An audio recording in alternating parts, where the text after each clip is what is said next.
साथियों नमस्कार। मैं संतोष कुमार सिन्हा, रिटायर्ड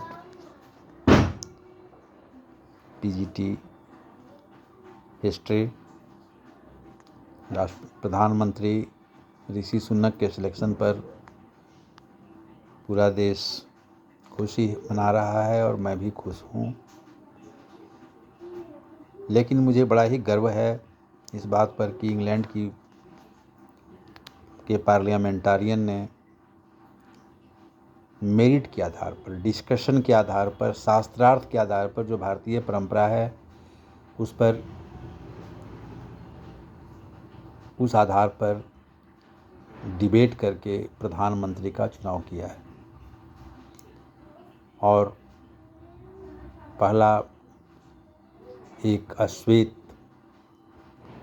भारतीय को उसमें मौका मिला है। लेकिन उस खुशी के साथ साथ अपने देश के जो लोग हैं वो लोग अपने यहाँ पे जो चुनाव करते हैं उसके ऊपर उन्हें इससे सीख लेनी चाहिए और उस तरह का प्रोसेस अपने यहाँ भी अपनाया जाना चाहिए, क्योंकि हमारा जो डेमोक्रेटिक सिस्टम है वो इंग्लैंड से लिया हुआ है और इस डेमोक्रेटिक सिस्टम को हमने मजबूत नहीं कर पाया अभी तक। हमारे यहाँ प्रॉब्लम भी है, गरीबी है, प्रेस की आज़ादी उतनी नहीं है, बहुत लोग अशिक्षित हैं, भूखमरी की भी समस्या है। लेकिन फिर भी जिस रास्ते पर भारतवर्ष, इंडिया चल पड़ा है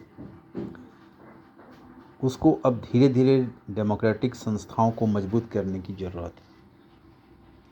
यदि हमें दुनिया के सभ्य राष्ट्रों में, विकसित राष्ट्रों में की श्रेणी में आना है तो जो अच्छाइयाँ हैं अच्छे डेमोक्रेसी की, उससे हमें लाना होगा और इसके लिए इसकी जिम्मेदारी पढ़े लिखे लोगों पर ही है। वो इससे बच नहीं सकते। जो अशिक्षित हैं, जो गरीब हैं, उनको जात, धर्म, कास्ट के आग में झोंक करके वोट ले लेना एक तरह का चीटिंग है। उन्हें सही तरह से गाइड करने के लिए कुछ भी हमारे रिप्रेजेंटेटिव के पास नहीं है, ना पत्रकारों के पास है। हमारे यहाँ बहुत सारी चीज़ें जो कैंडिडेट्स हैं वो पैसा बांट देते हैं, जात का नारा लगाना शुरू कर देते हैं और इलेक्शन जीत जाते हैं।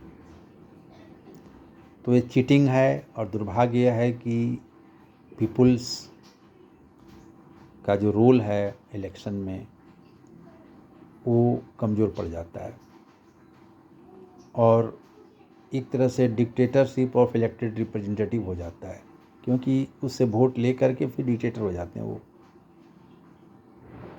तो इससे बहुत सारा विकास रुक जाता है और जब तक डेमोक्रेटिक संस्थाएं मजबूत नहीं होंगी, डेमोक्रेटिक संस्थाओं से मतलब है हमारा judicial system, police system, general administration, autonomous press, powerful election commission, ये सब जब तक स्ट्रॉन्ग नहीं होंगे, इसमें रिफॉर्म्स नहीं होंगे, तब तक हम पार्शियल डेमोक्रेसी और फ्लैट डेमोक्रेसी कैटेगरी में ही रहेंगे और हम कहीं ना कहीं अपने यहाँ देश में इन्वेस्टमेंट और विकास को रोकते हैं।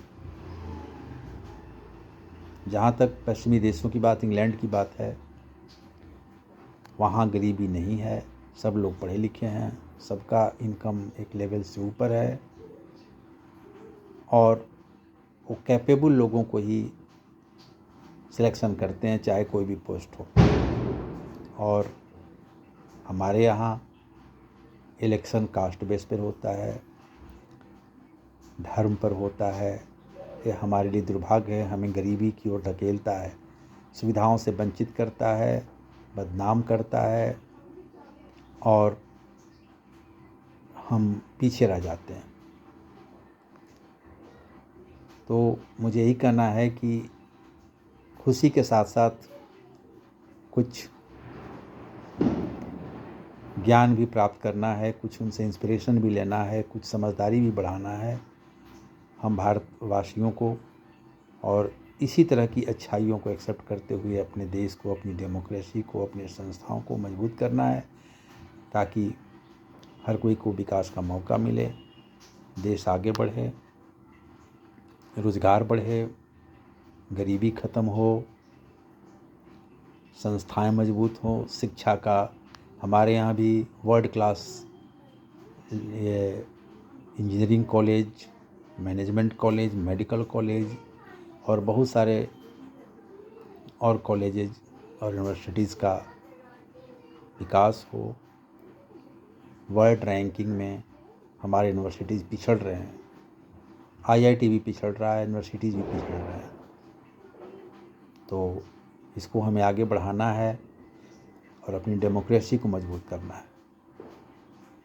वोट देते समय ज़रूर सोचना होगा हमें कि हमारा जो इलेक्टेड रिप्रेजेंटेटिव है क्या क्या मुद्दा उठाता है विधानसभा और लोकसभा में, और हमें सजग नागरिक के रूप में अपनी डेमोक्रेसी को मजबूत करना है। डेमोक्रेसी पीपुल्स के दबाव से चलता है, नहीं तो जो डेमोक्रेटिक संस्थाओं में बैठे हुए लोग हैं वो तानाशाह होने का डर बना रहता है। तो इन्हीं शब्दों के साथ अपना विचार समाप्त करता हूँ। धन्यवाद।